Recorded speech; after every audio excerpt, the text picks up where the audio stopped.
وہ تمہیں ویران کنویں سے نکال کر سلطنت کا بادشاہ بنا سکتا ہے۔ جہاں اللہ کا خوف صرف مسجد تک محدود ہو، وہاں بازاروں میں خالص چیزیں اور معاشرے میں مخلص انسان نہیں مل سکتے۔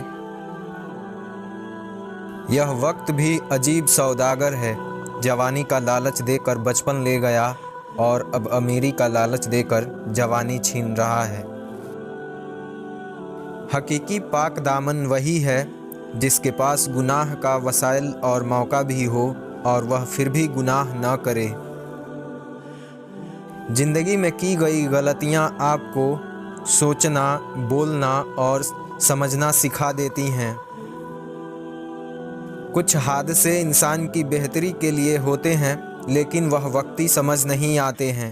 کچھ وقت گزرنے کے بعد انسان کو سمجھ آتا ہے کہ وہ جو بھی ہوا میرے حق میں بہتر تھا۔ ماں ہر رشتے کا کردار نبھا سکتی ہے، لیکن ماں کا کردار کوئی رشتہ نہیں نبھا سکتا ہے۔ نیکی میں اتنی طاقت ہے کہ ایک چھوٹی سی نیکی اللہ کی رضا اور جنت کا حقدار بنا سکتی ہے۔ مجھے بہت اچھا لگتا ہے دیر تک اللہ سے باتیں کرنا۔ بدترین منافقت جانتے ہو کیا ہے؟ امیروں سے ہنس کے ملنا اور غریبوں سے تکبر سے۔ بے وجہ تمہیں اگر خوشی محسوس ہونے لگے تو اسے ماں کی دعا سمجھ لینا۔ اگر آپ یہ سیکھ جائیں کہ کیا اور کیسے نظر انداز کرنا ہے تو آپ کی زندگی خوبصورت بن جائے گی۔ مرد وہ ہوتا ہے جو غصے میں بھی عورت سے بات کرنے کی تمیز نہ بھولے۔ انسان ہنستا تو سب کے سامنے ہے، لیکن روتا انہی کے سامنے ہے جس پر وہ خود سے زیادہ بھروسہ کرتا ہو۔ کچھ درد ایسے ہوتے ہیں بتائے نہیں جاتے، ان کے ساتھ جینا اچھا لگتا ہے۔ کتنے بھی اچھے کام کر لو، تعریف تو مرنے کے بعد ہی ہوتی ہے۔ اپنے وہ ہوتے ہیں جنہیں درد کا احساس ہو، ورنہ راستے میں آنے جانے والے لوگ بھی حال پوچھ لیا کرتے ہیں۔ میں نے لوگوں سے متاثر ہونا چھوڑ دیا ہے۔ لوگ وہ نہیں ہوتے جو وہ دکھائی دیتے ہیں۔ منافقت ہر رشتے کو دیمک کی طرح کھا جاتی ہے، اس لیے منافقت سے ہمیشہ دور رہیں۔ لوگوں سے حسد کرنا چھوڑ دیں، عزتیں اللہ دیتا ہے، انسان نہیں۔ جس دل میں دین زندہ ہو وہ دل کبھی مایوس نہیں ہوتا ہے۔ یا اللہ، آزمائشوں کے قابل نہیں ہیں ہم، بس اپنی رحمتوں سے نواز دے۔ دعائیں رد نہیں ہوتی ہیں، صرف بہترین وقت پر قبول ہوتی ہیں۔ عبادت کا بہترین وقت جوانی ہے۔ زبان کا کہا دنیا سنتی ہے اور دل کا کہا اللہ سنتا ہے۔ بہترین صبح وہی ہوتی ہے جو اللہ کے ذکر سے شروع ہوتی ہے۔ خاموش رہو، صرف خدا ہی ہے جو تمہارے دلوں کا بوجھ اتار سکتا ہے۔ اپنے دل کو مضبوط بناؤ اور اللہ پر یقین کرو، وہ تمہاری ہر مشکل آسان کر دے گا۔ اللہ پر یقین سخت اندھیرے میں بھی روشنی پیدا کر دیتی ہے۔ جن کا بھروسہ اللہ ہو ان کی منزل کامیابی ہوتی ہے۔ اللہ کے ہر فیصلے میں ہماری بہتری ہوتی ہے، اس لیے شکوہ نہیں، شکر ادا کیا کریں۔ مولا علی رحمۃ اللہ علیہ کا فرمان ہے، جب تم نے کسی سے محبت کی ہو تو اس سے ذرہ برابر بھی محبت مت مانگنا، کیونکہ تم نے اس سے محبت کی ہے، تجارت نہیں۔ محبت کے لیے خوبصورت عورت کی تلاش نہ کریں، آپ جس عورت کو بھی محبت دیں گے وہ خوبصورت ہو جائے گی۔ جس کا یقین اللہ ہو اور صرف اللہ ہو، وہ نہ ہارتے ہیں اور نہ ہی مایوس ہوتے ہیں۔ مجھے انتظار ہے زندگی کے آخری پنوں کا، سنا ہے آخر میں سب ٹھیک ہو جاتا ہے۔ رشتے خوبصورت آواز، اونچی مرتبے اور خوبصورت چہرے سے نہیں بنتے ہیں، بلکہ خوبصورت دل اور نہ ٹوٹنے والے بھروسے سے بنتے ہیں۔ ہر شخص بے وفا ہے جو نماز نہیں پڑھتا، جو خدا کا نہیں وہ تمہارا کیسے ہو سکتا ہے؟